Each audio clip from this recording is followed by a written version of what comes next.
Aloha and welcome to another episode of the Ohana Packers Edition podcast. The podcast where, like the Packers injury list, I am feeling a little out of it physically today, but we are here. Joe, we're previewing the Rams, and fittingly, the Rams are more banged up than the Packers are. But how are you feeling this week? Well, I think we need to get you in because this is like the second time in like a week and a half that you're under the weather for this Oh, stuff. no. So, This isn't a cold. This is just feeling every bit of the 34 years old that I am. So, I help have that every damn day. my cat get up. Life I alert have for that every damn day. life alert for 30-year-olds. Packers are sitting at 500, looking to get their get above 500 again, looking to get their first NFC conference win, which is a big one. You know, obviously it was great that they got the 2 wins with Malik Willis starting, but obviously they count on the record, but they are 2 AFC wins, and you'd like to start for the tiebreaker purposes. You've already lost a division game. You're down 0-2 in conference games, so you want to start racking those up as well. But confidence-wise, how are you feeling going into this one overall, Joe? Well, like you said, considering that they're even more banged up than the Packers are right now, I'm feeling a little bit better. Cup isn't going to be there. Puka's not going to be there. I was just trying to look up what the injury reports are for everybody. Pretty much Uh, so their injury report is short, but it's deceiving because like 80% Most of of their them are on IR yeah, or whatever. there was a point where it was after Cup, they're starting right tackle, and then I forget which other lineman got hurt. I think one of their guards got hurt, and they were like, they might not be able to put all of them on IR because they're approaching the 90-man roster limit, which is kind of insane when you think about it this early in a football season. Like, you know, everyone remembers the Super 45 roster with the 16 guys on IR and all that kind of stuff, but that was accumulated over the course of the season. It wasn't like less than a month in, you're like, oh shit, our wide receiver room is down, our O-line room is down, and oh god, here we go. And same as you, like the injuries, they do like change the expectations for the week. And also, I think it's good that the Rams are not like winless, or you know, they at least have that big win over the Niners. I know the Niners aren't that great either at this point, but you know, especially with the Packers kind of needing a win too, you don't want to be quote unquote that team that faced that desperate team kind of thing. So, kind of liking where Green Bay is sitting going into this one. Little bit of a lengthy. Well, the only other thing that yeah, go for it. that it's one less thing that's going against the Packers, but they're still playing in Los Angeles, and the Packers, like playing in Florida, don't seem to do well over in against California teams. So at least there's one less thing for them have to go against. Yeah. So lengthy report for the Packers. Jair, Kenny, Elton, Luke Musgrave, Christian Watson, and Devontae Wyatt were all DNPs today. I believe Jair, Kenny, Elton, and Luke were all cited as part of the quote-unquote rehab group. The best news that we got out of LaFleur's presser is that Christian Watson's injury is not nearly as bad as they, you know, had kind of prognosticated it would be, you know, just given how the injury looked when it occurred. And, you know, we kind of covered it on our recap of week 4 where we were saying, like, it seemed like it was good news that it was listed as he was deemed out with an ankle as opposed to a knee injury on Sunday. And everything LaFleur has said since then has really just reiterated and really fortified that position that, you know, that he's in a much better place than they expected. And basically LaFleur has ruled out IR. He's almost definitely out this week. And now it gets into that whole, we've seen Watson struggle playing with the soft tissue injuries and all that kind of stuff. Obviously, a boloed ankle is different, but he's of that same type of player where it's like, okay, this is one of those explosive alien athletes, but how does he play at less than 100%? And, you know, how does that work out for the team? So that'll be something to watch moving forward. And then the other big one is LaFleur noted that it seems like they caught a break on Devontae's injury too. He's a little behind where Watson is, but they said that they're also thinking he might avoid an IR stint as well. So big picture, Kobe Wooden is likely up this week, and Devontae and Christian are probably out this week. But sounds like the Packers dodged two Well, big bullets so far. right, and the Devontae Wyatt one, kind of like we were saying with Christian, the way it happened, it looked like it was going to be worse than what it is because everybody figured it was the knee. But to kind of bounce off your idea about Wooden, there's a chance Jonathan Ford could be back too because I guess they started his window for Yeah, practice this week. yeah. So we'll see. And the thing with it is, hold on. Let's. Oh, this is great radio. What is the Packers? So I know that we have the Rams this week. I think it's the Cardinals next week, and then the Texans. And so, so just looking at that 3-window picture, it's in this interesting area where, and we'll recap this every week, but I kind of feel like you like Wooden's versatility and movement skills over Ford's just being massive physicalness, but it is definitely a direction they can look at going in because yeah, they, like you said, they opened his 21-day practice window, so that is another body that they have that they can, potentially bring back and into the fold and stuff. So remains to be seen, and it's just another item to track as we move forward through the season. So it'll be interesting though with Ford because it's one of those where if both Watson and Devontae Wyatt don't go to IR, then you get into the do they cut a Brenton Cox Jr. at this point in the season who hasn't really? I think he's been active like 1 week so far, and to call up Ford, or do they cut someone at a different position? Is it Chris Brooks or something? Yeah, just let Whelan do all the kicking, like you said. He'll just have to hold it as well. But yeah, we'll cross that bridge when we get to it. But honestly, that's what backup quarterbacks used to do, so we can bring that back too. And I always did prefer the backup quarterback being the holder because you have a fire drill, or you just have a fake. You have someone who can legitimately throw the ball and look like they're supposed to throw the ball. And especially if that backup quarterback is Malik Willis doing the holding, it does create a lot of opportunities for what Bisaccia can, go to town with drawing stuff up. But that's extremely tinfoil hatty, but it would be kind of hilarious to see that happen. And the Packers did sign one of the kickers that they worked out the other day. I forget which one exactly. They're both names that I didn't recognize off the cuff. Well, I know that, what was it, Chris Ryland signed with Arizona, I thought. Oh, maybe that's what it was. Yeah, maybe that's. I was going to say, I don't think they signed No, anybody. you're right. I read the article. I read the headline wrong. That's what it was. Yeah, you're right. Or Chad Ryland. Chad Ryland. That's what it was. The one I read was worded. It had like a couple extra words, and so it was like a double negative. So I read it wrong. So that's right. Packers did not sign one, and then the Cardinals swooped in and signed Ryland. So there you go. But at least for another week, looks like they're rolling with Narvison. But we'll see. We'll see if LaFleur was being honest when he said that they believe in Narvison. We'll see if Gutekunst was telling the truth when he said he's going to be more patient. We're going to find out. But as we've alluded to, this is a banged up Rams team that we are facing on Sunday. But they have played hard. They played with pride. You still have a bunch of guys who are leftovers from the Super Bowl winning roster, but no one's really having a standout season so far.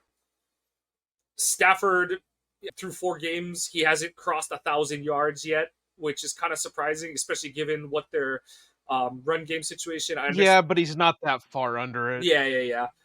He's at 978. But he also doesn't have good production. He's at a 2-2 ratio on his touchdowns to interceptions. I understand that's because of who he's throwing the ball to, but just kind of goes to show the sledding that's been there for him on offense thus far. And because of their O-line situation, their run game has not gotten traction. They had high hopes for Kyron Williams coming into the season. He's on his way to 1,000 yards, but it's subpar clip of 3.5 yards per carry. He does have 5 touchdowns on the season, but it's not an efficient rate that he's going at. So we kind of touched on it the past couple of weeks, like especially going into that Tennessee game where that was an outmatched O line. And again, Joe, this is a game where you expect the Green Bay front seven, especially that D line, should control this game because of the Rams O line situation. Yeah, I mean Stafford's gonna Stafford. Yeah, He's still a solid quarterback. He's probably not on the elite level anymore, but he's at least still somewhere in that a 8 to top 12 quarterback in the range league. kind of thing. Yeah, Yeah, but I mean that's what you get when you're 36 years old and still playing quarterback in the NFL. and your weapons are all Um, broken right now. and your weapons are all gone. So let's see, what do they got? They've got he's targeted Atwell, Whittington, Jordan Whittington, Tyler Johnson, which is surprise. See, that's a name that always surprises me that he's not, because I remember that being big talk when he came out Yep, during the he was for good his at year in Minnesota. draft, He was, yeah, but just hasn't caught and then he on went to Tampa. well, he ended up in the Buccaneers and just He has a couldn't ring. get anything together, and Yep. yeah, that's about it. And then you got Demarcus Robinson, who I think is probably their best guy right now since Puka and Cooper are out. Yeah. 9 receptions on 18 targets for 161 yards. That's about, I mean, Atwell, it's got 223, but I don't know. Like we keep repeating it, they're just as banged up as the Packers are right now. So if this is one of those weeks where, uh, uh, shit, I'm blanking right now. Jair is like, oh well, I could go if I really had to. You can just say no, just sit. Yeah. You're not having. We can probably throw out Corey Ballantyne and those guys, and even Carrington was limited this week, so maybe he's Yeah. on the Yeah, route you do back. hope that Carrington can go because not that he's special, but Tutu is the body type that you don't want Stokes covering him, and I don't really think you want Ballantyne covering him either. But so it'd be really nice to have Jair back, and it would be great to have Carrington back. Either one, if you get both back healthy, that would obviously be the ideal. But you want one of them back just to match body types and play style types. So that's the one to watch in terms of the Green Bay injury situation because yeah, you just don't want to have just natural mismatches out there for the Rams to pick on. I don't even know what the Rams' offensive line looks like right now. So Who are their starters? you'll recognize the name of their left tackle, Alaric Jackson. Al- yeah, Eric Jackson. And see, he's been up and down from what I remember. He'd have one good year and then he'd have Yeah, like a down year, and then he'd have a good year and then he'd have a down year. I think what it is for him more than anything is he's kind of like he's massive, but like athletic wise, he's like kind of a borderline NFL athlete kind of thing. So when he lines up his technique and he's playing under control, it looks great because he's just massive. But if he gets out of rhythm, gets out of technique, then he can get beat like a doorknob kind of thing. So he's there. Rob Havenstein, former Badger from like 2 generations ago, is still with St. Louis. I was gonna say he's been Um, around for a while. yeah, Kevin. These are Kevin all. Dotson. So I think he's the one that they traded from Pittsburgh for a year or two ago. A Bo Limmer, which I'm not sure what that is, and a Logan Bruss. These are. Oh, I guess the Wisconsin fans are gonna start yelling at me for not knowing who Logan Bruss is, but I do not recognize that Wisconsin Badger name, and a Bo Limmer appears to be a former Arkansas Razorback. So forgive me for not Saw recognizing. Razorback. Yeah, forgive me for not recognizing who these people are, but they do not ring any bells. As we said, the Rams are down both starting guards. Their left tackle, I think Havenstein was hurt, but he's just came back a week or two ago.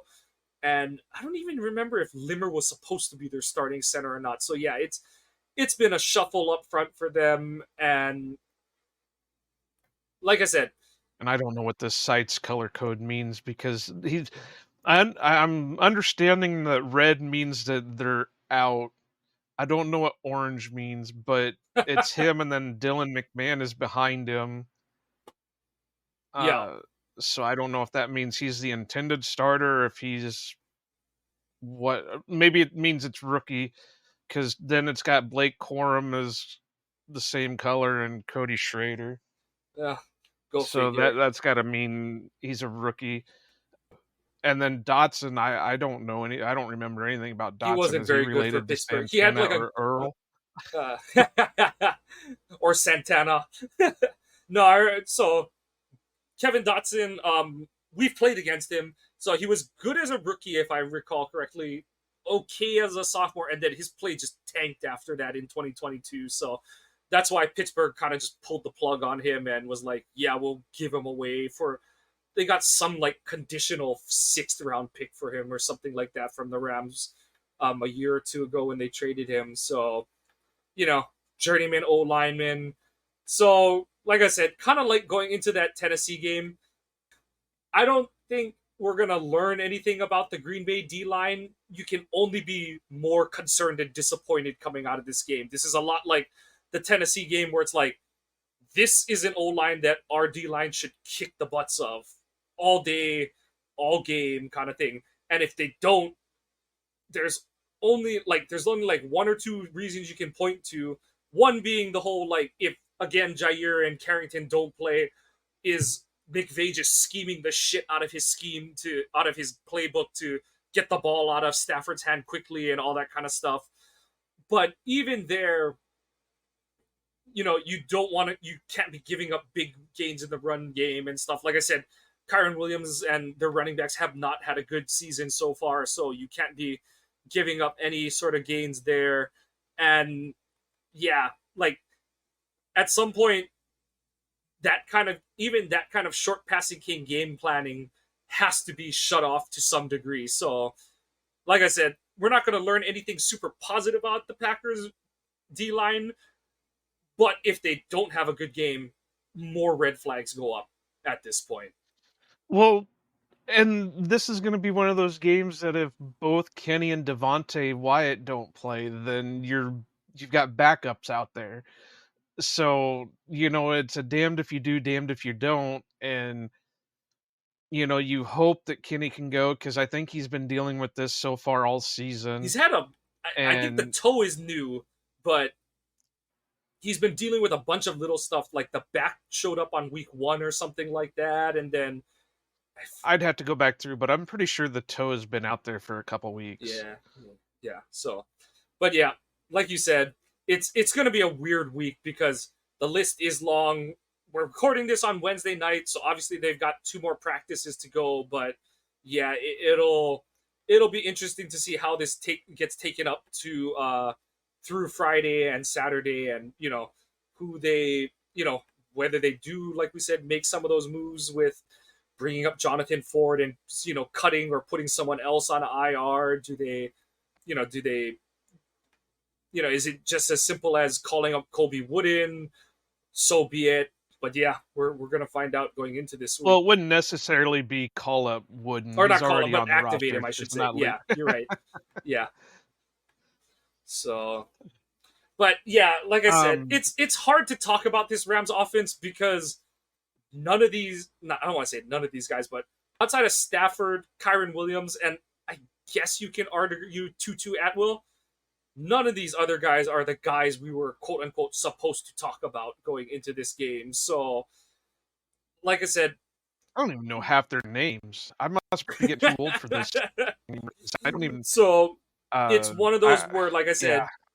it's like you brought up. It's damned if you do, damned if you don't, because it's you're supposed to dominate this team, but if you don't dominate this offense, then it's like what's going on here, guys, kind of thing. So, and one of the ones you don't like to see pop up is Edge Cooper popping up on the injury report with a hip, and I don't know if it's the same one that he was dealing with in the offseason, but you're kind of like, no, It might like, be a yeah, re-aggravation. you really hope it isn't. I thought he was moving pretty well on Sunday, but and you don't know if it's, and it's because he's playing sporadic snaps. You don't know if he just wasn't in for game plan purposes or if, oh crap, he aggravated it, so he's out kind of thing and stuff. I don't believe we saw like a he's out because of injury during the game, but depending on when it happened, it would, or if it's just he woke up Monday like my hip. So we'll find out as the week goes on. But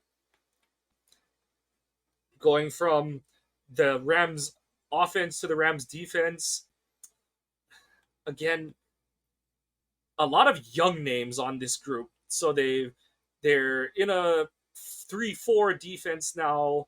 They're relying a lot on some really young guys. So their D highlighted by Kobe Turner, who is like their, obviously you're not going to replace Aaron Donald, but he is Aaron Donald light, pun intended and not intended.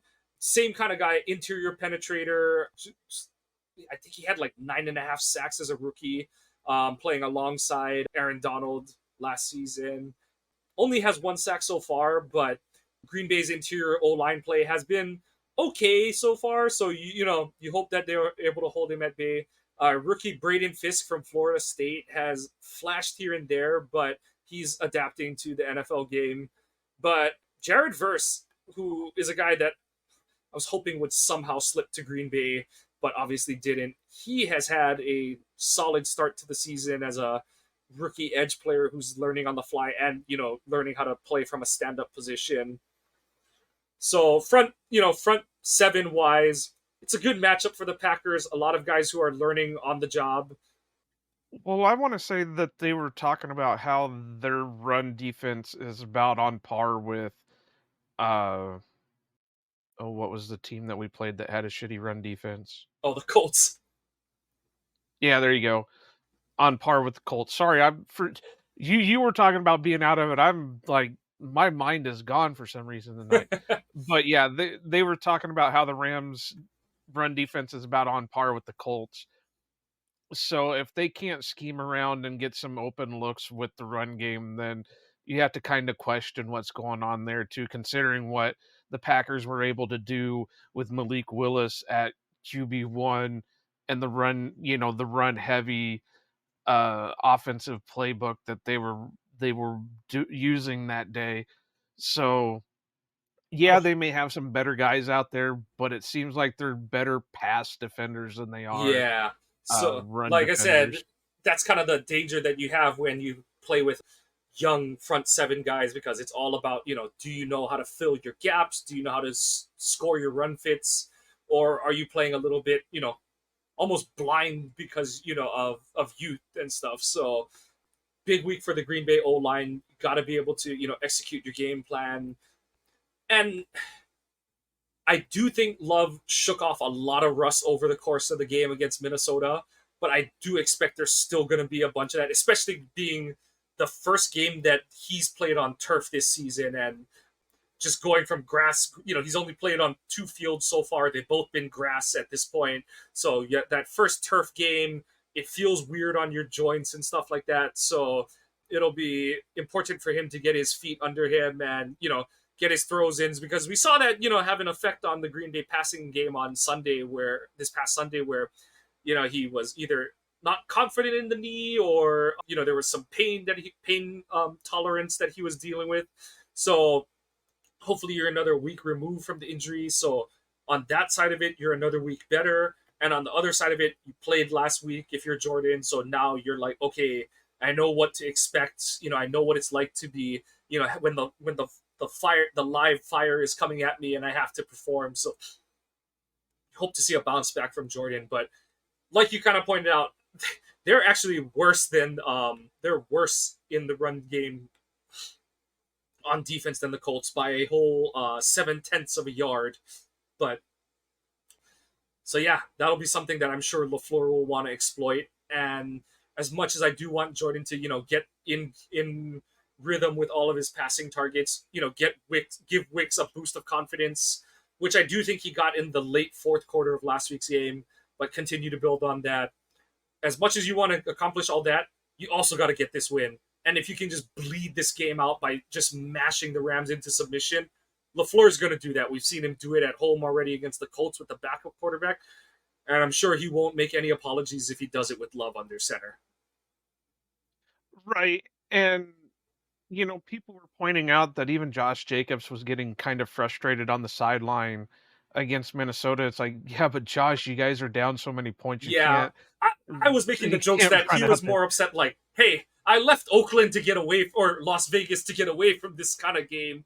But yeah, But you would have to think that he would be able to have a better game this time around. yeah, And you also have to wonder if his frustration was that he was this close from getting that receiving touchdown and he just missed it. I know. So, you hope that it can't be frustration on anything else. It's just how the No, game went. But everyone is looking for a storyline and stuff like that, and especially, this isn't a shot at like any game player. They're always like, that's what the sideline reporter is supposed to do. Is they're like, oh, like, so it's, there's a cameraman that's like, oh, I've got blank star player looking mad frustrated on the sideline. Trent, what do you think he's thinking right now, kind of thing and stuff. So that's that's what the booth and the sideline reporters are there for. So, and yeah, I don't think there's anything to it. I think it's as much, how the hell are we down 28-0, as opposed to like, my touches kind of thing and stuff. So yeah, I'm yeah, not concerned about it at all. but to kind of go with your point a little bit, I I think it was more self-confidence in Jordan's knee than anything, because then he said, was it today or yesterday or whenever they talked to him in the locker room after practice, that he said that he he had a little bit of soreness, but that was to be expected, but he feels really good at the moment. And then LaFleur said something that he looks like he's a little bit more confident in his throws. And, he goes, well, we saw what you guys were seeing, but it got better later on in the Yeah, game. And now throughout practice, it looks better and stuff like that. So, I got to go with that. But of course, I go back to I wish they would just do away with press conferences because you don't get any information yeah. out of them anyway. But this will this will be a game that I think, with what Jaden Reed has been putting together so far this year, I think this will be the game that he gets heavily focused in on.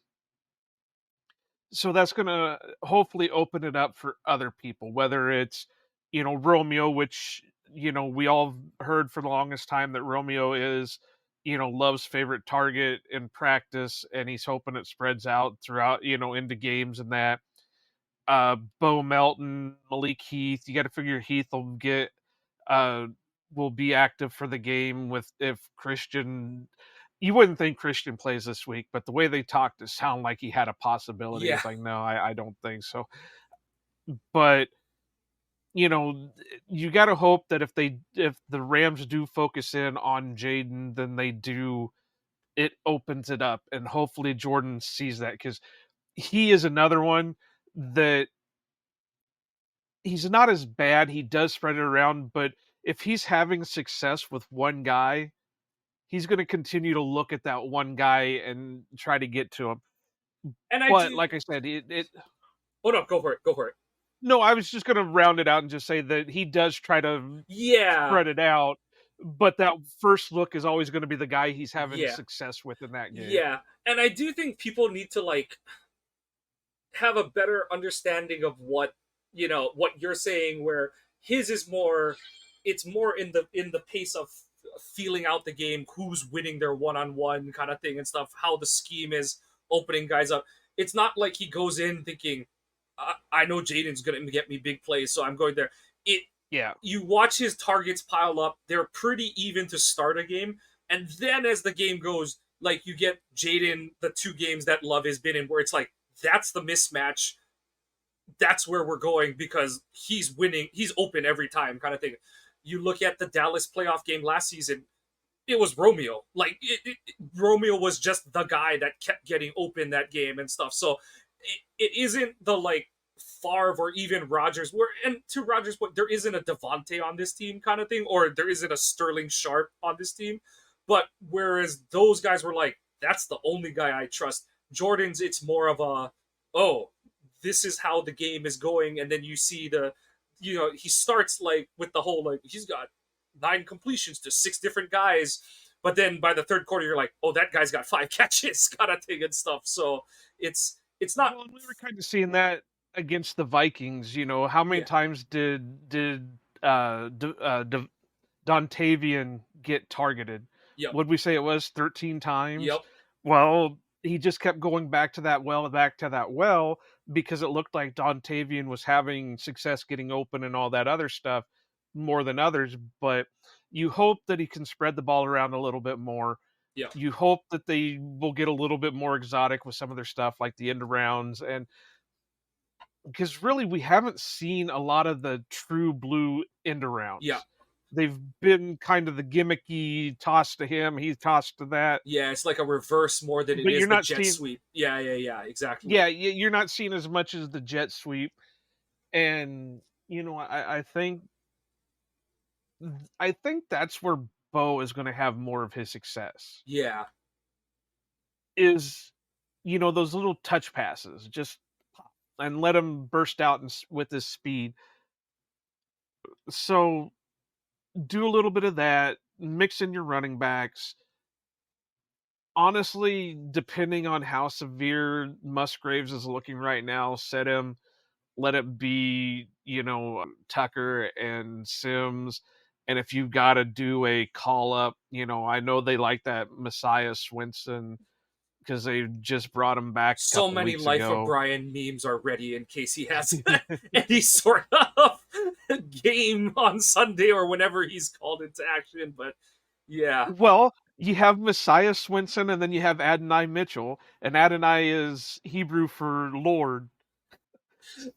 yes, but I have memes of John Cleese going, "The Messiah, praise the Messiah." So we're just like one short of having like the holy trinity of the NFL right now. We just need a skill player with the first name Brian. He's a very naughty boy. But We got that in Goody. We don't need a player. We got Goody. you're right. But as you see, we've already gone to the Monty Python jokes. We've covered this matchup as much as we're going to at this point. It's a get right game for the Packers defense, or it should be, and you kind of want to see them reestablish their ground game this week. I don't think Minnesota honestly was that good stopping their run game. The Packers stopped their own run game because they just couldn't take care of the ball and couldn't, put the ball through the uprights or put the ball in the end zone. So game Well, yeah, situation they took the they run were game. down so many points, and we see that with every game with Yep. everybody. If you're down so many points, you've got to come back Yeah. somehow, and the biggest way to get bigger gains is throwing the ball. Yeah. It just, people receivers were dropping the ball. Jordan was having a little bit of trouble throwing the ball. It It was it, it was a it is what Murphy's it is. Law game. There, Jordan was just off enough, and the receivers couldn't pick him up on Sunday. And when you have both of those going for you, it's a recipe for disaster. And it was just too little, too late at the end of the game. But And this game is a little bit hard to talk about because, like we pointed out at the beginning of the episode, there's so many injuries. There's nobody that we can really talk about as needs to be our focus. This needs yeah, to be our focus. This is what we need to do because we don't even know who's playing yeah. right now. So that's why like I said, that's why the life of Brian has been brought up at this point. So to Mr. save Biggest Dickus. us, to save us from any more foolishness. Joe, do you have over unders for this week? Yep, and then remember we are going to Yes, do and our then we'll go favorite into your segment favorite segment. afterwards too. Yep, exactly. And I do have one. I don't have very many, but I do have one I want to touch on. Absolutely. I'm saying that more for my benefit because, like I said, I don't know why I'm not focusing right now. But so I got to do it. Yep. It's been good luck so far this year, So can we make it 5 weeks in a row? Over under half an interception for Xavier McKinney. And to do my part in keeping the good times rolling, I'm going to say no. And for anyone who says this is BS, go and watch when Sterling Sharp used to be on NFL Network.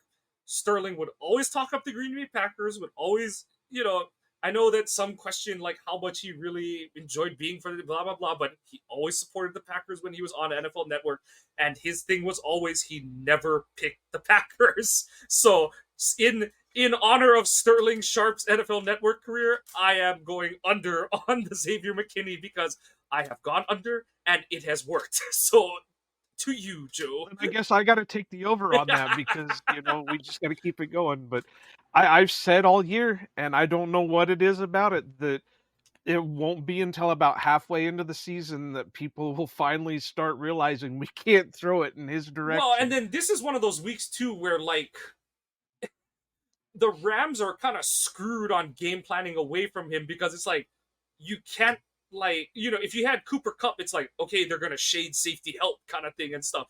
But you don't have Cooper Kupp. You don't have Puka Nacua. You don't have a tight end who's worth a damn at this point.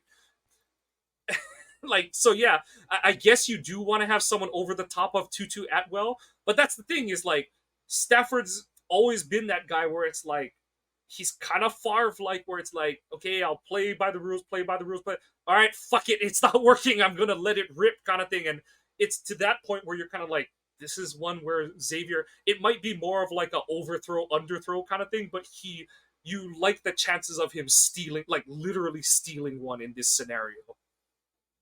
Well, now, just to refresh my memory, Atwell is more of a route runner. He's But isn't Robinson a bit of a speedster? It's the whole, I don't think he's that fast, but he is the bigger receiver because Tutu is kind of like Tank Dell. And that's why I brought up that you hope that one of Jair or Carrington is able to play this week because, yeah, he's not a precise route runner, but he's quick and agile. So, like, having Stokes, who's not that kind of a cornerback, or even Ballantyne, who can kind of match, but I think Tutu is in a different class of athlete, so it's a poor matchup for him as well. So that's why I hope you have one of Ballantyne or Alexander out there. It bodes well that Ballantyne was a limited participant today, but yeah, it does suck that Jair was DNP today. So we'll just have to track that one as the week goes along. Well, the only thing I was thinking is maybe it's a different guy that I'm thinking of, but I was thinking that Atwell was more the, gadget, more than he the had been in the past. speed. He had been in the past, but because Kupp and Puka are out, they're like, okay, and Tutu is averaging like 20 yards of reception this season, so they're like. Well, what I mean was I didn't think he was more like straight line speed. He was more the, kind of like Dontavian, gotcha. where he's not like a straight line speed. He's going to get open by making his moves than. And then for some reason I was thinking DeMarcus Robinson was the one that was the straight line speedster. Is he the one that came from Kansas City? Yeah. Okay, then I think he's the one that's a little bit more straight line speed. Yeah. So if anybody I think is going to get the shade, it's probably going to be him, just because I know Stokes has got the speed to him, but I think because of Stafford's arm, they're going to want to cover that a little bit more because I think they feel like they have the underneath covered. So the deep route is probably going to need the extra help. So, okay. Let's see. Well, let's go with the Josh Jacobs one. We'll over. Put it at over. I don't care what the number is. It's over. Well, I'm trying to think. What do we do? If you say 150, I'm saying over. We'll go 65 and a half. Over. I'm going to say over, but I think it's going to be slightly. And it's not because he's not going to get the touches, but I think it's going to be to the point where they're going to rotate him and Yeah. and Will Wilson has in been and playing out. well. You don't want to wear him down this early. You're playing the long game, all that kind of stuff. Yeah, I do agree. Right, and I think they're going to try getting him in because I think they are going to try opening up the pass game a little bit. So I think they're going to have more, like running back screens and Yeah. stuff like He'll that. get his I 25 think touches, but it'll be like 15 to 20 rushes and like 5-ish catches kind of thing. Yeah, I can right. see So that. he'll get his yards, but it's going to be a solid mix where it's going to be 60 running, 30 receiving or whatever, Yeah. but probably more. I'm just like I said, I'm just coming up with numbers off the top of my head. Let's go with the defense side. Let's go 3.5. No, we'll go 2.5 sacks. I'm gonna do like I'm doing with Xavier. I'm gonna say under because I have been disappointed, and also I still believe in you. So under. We're pulling out all the stops, baby. I'm gonna say over, and then I'm gonna ask you a question without looking it up. So no Google, no cheating or whatever. Do you know who's ranked second on the team when in sacks? It's Keyshawn, isn't it? Yeah. So that's it's pretty sad when you have a cornerback that is your number two and one of in his sacks on the and one team. of his sacks is like tackled the quarterback behind the like it's technically a sack, but not like this last week's one where he like strip sapped him on a slot blitz kind of Well, thing. but Yeah. see, that one is a technical sack too because he didn't really take the quarterback down. He took the ball from him. Yeah. So I think we'll go over. I do think there is going to be a fire under Gary right now because of all the criticism he's kind of receiving, not just from like fans, but you can tell like the talking heads are starting to ride him a little bit. And I think you're going to have to rely on, especially if Kenny and Devontae are out, you're going to have to rely more on your edges. Yeah. So you're going to have to rotate them in and out. Maybe Jeff Halfley, if you're listening, you can finally do it. Rashawn on the edge and put Lucas right next to him and just have him collapse that line. Do it. Do it one time. And if it doesn't work, I won't even say your name ever again. But so I'm gonna go over because, like I said, I think that the edge rushers are really gonna have to be the focus, especially if both Kenny and Devontae are out. What is that? That's 3 of them. 3 of them. Let's do this one, and we'll hope for the best. But like you said, I think there's still going to be some things he's got to work out, being that this is only going to be game 3 for him. Over under 1.5 interceptions for Jordan Love. I'm going under. I think he will throw one, but I think he'll throw just the one. I think it's going to get close. I think there's going to be a couple of because they do have a pretty good secondary. They Yeah. just don't have anything else. I'll say the under, but I think it'll be like one interception And like couple and dangerous then throws kind of thing and stuff. Yeah. And where it's going to end up being like a half interception just because of how many they drop. yeah. And that's the thing is like even fully healthy, that's just who Jordan is. Like he and Yeah. Stafford are a lot alike where it's like we're gonna take some chances because I'm the guy with the biggest gun kind of thing and stuff. So yeah, it's gonna be there. And even though they keep talking it up, I still think he's going to have a little bit of confident issues with the legs. Yep. So it's still gonna. I still think you're going to have some issues with the pass tailing off on a few, and maybe it's early, and then later in the game he gets into it, or Yeah. maybe he doesn't early, but later on the fatigue is kind of setting in, Yeah. and then it starts happening. But all right, so Shut the fuck we'll up. move Here we on to go. the shut the fuck up. So this one is uh comes from this past week against the Vikings, and it's a tweet on the old Elon machine, and the username is Stat Muse Wolves, and it's MN Muse on Twitter. I'm assuming he's a Vikings guy just because of the tweet. And I think this is going to be a kind of a, not really controversial, shut the fuck up, but I think it's going to be it's going to be one of those that's going to be debated by people if they actually pay attention to it. This is the tweet. Aaron Jones versus Josh Jacobs today. Jones, 27 touches, 139 yards, $7 million contract versus Jacobs, 13 touches, 78 yards, $12 million contract. Thank you, at Packers. So this is where I'm going to do the shut the fuck up. You said it yourself in your own tweet. 27 touches versus 13 touches. That makes all the difference in the world. Jacobs still almost hit 100 yards on 13 touches. Now, I honestly, and without doing the math on everything and all that, I'm pretty sure he added all the yards. So both receiving and rushing yards. Because I don't think Aaron hit 139 yards on the ground, did he? I don't think he went that far.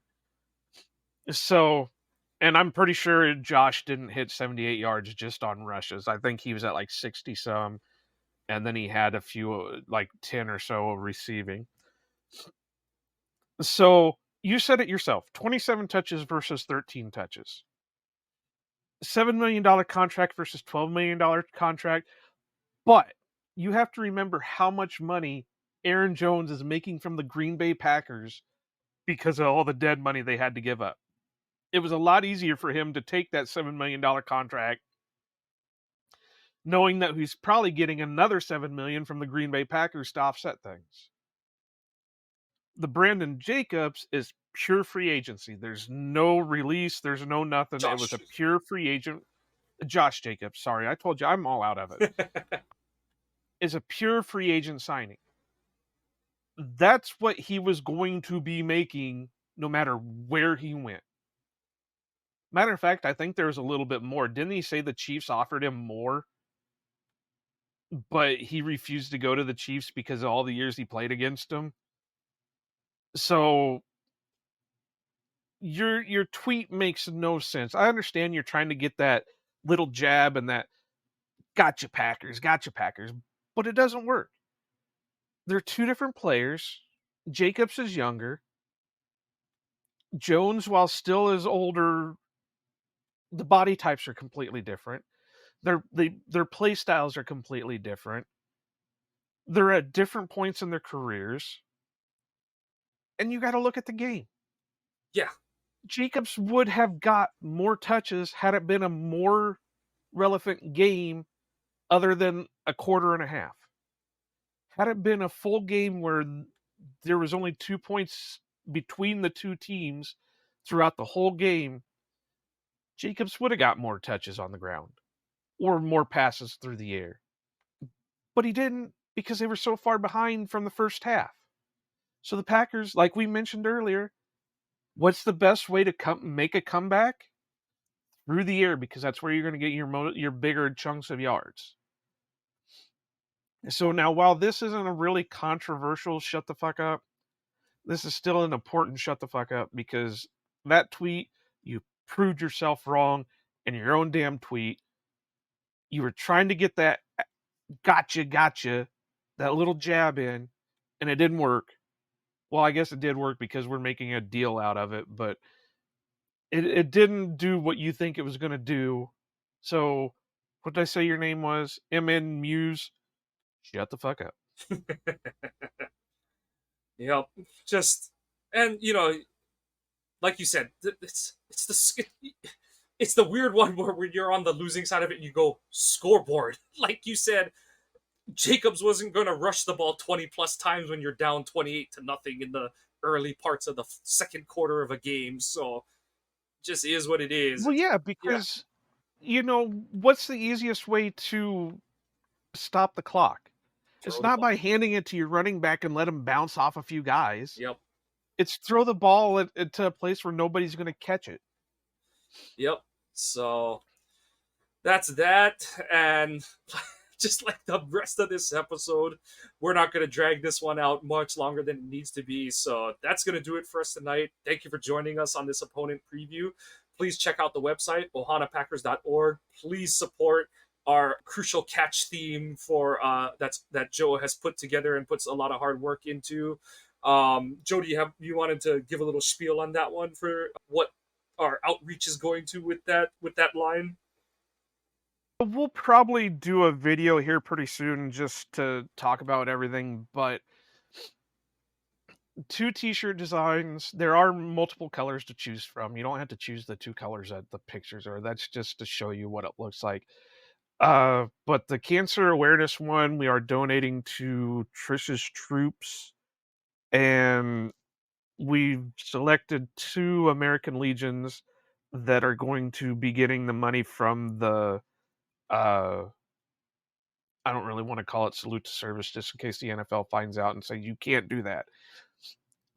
But the Veterans Help charity, one is local to me, it's just in the next town over, and the other one is a friend of my dad's is one of the members and officers of, and he's already told me that whatever money is raised will be going to purchase new flags for their cemetery when they go out and do their Memorial Day and their holiday flags and stuff like that. So go over, buy a dozen shirts or so, support a good cause, and help out people who are in need. They're 2 causes that are really, I think they're close to me. They're close to everybody else. Everybody's had somebody in the military, or everybody's had somebody who's been affected by cancer. So, go over, support us, support the causes. And check out all of our blog posts. Check out streams of the episodes. Us Cheesehead Talk. Check out, or please be following the show's Twitter account at Ohana_Packers. Have updates on any new product lines, stories, episodes, episode drops. All of that will be linked to the Twitter account. And to be eligible for drawings, you've got to be following that account. Please follow the podcast on your favorite podcasting app. Give us a like and a subscribe. And all of your comments, we want to hear all of it because we want to create the content you're looking for. Packers look to get above 500 again, and get their first conference win of the season over in California. So go Pack, go, and aloha.